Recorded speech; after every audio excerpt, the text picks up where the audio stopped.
In the winter, which began in 2024 and is continuing throughout 2025, we have observed fluctuating weather conditions from the expected frigid blast to unseasonably warm spells.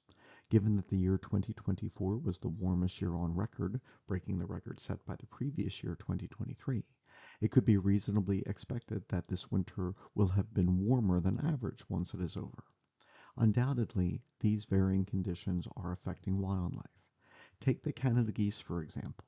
At the beginning of winter, unseasonably warm temperatures resulted in this entire wetland in an Audubon sanctuary in southeastern New York being open water, followed by a period in which the wetland was mostly ice with a bit of open water in the center, and during this time, one could observe over 300 Canada geese at the wetland at a time.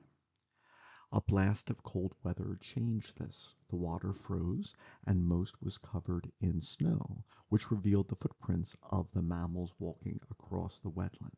Such cold weather is typical of this area during winter, and Canada geese were not observed at the wetland during this time, other than a few occasional birds flying overhead as they traversed between other habitats in this region.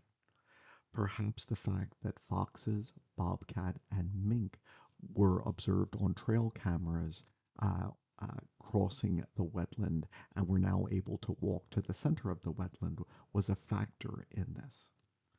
However, at the end of January, there were warmer temperatures which melted the snow, and a day of continual rain produced a layer of water over the ice which still covered the wetland.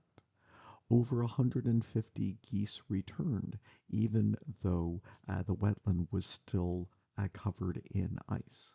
Why did the geese return? What environmental variables were they responding to?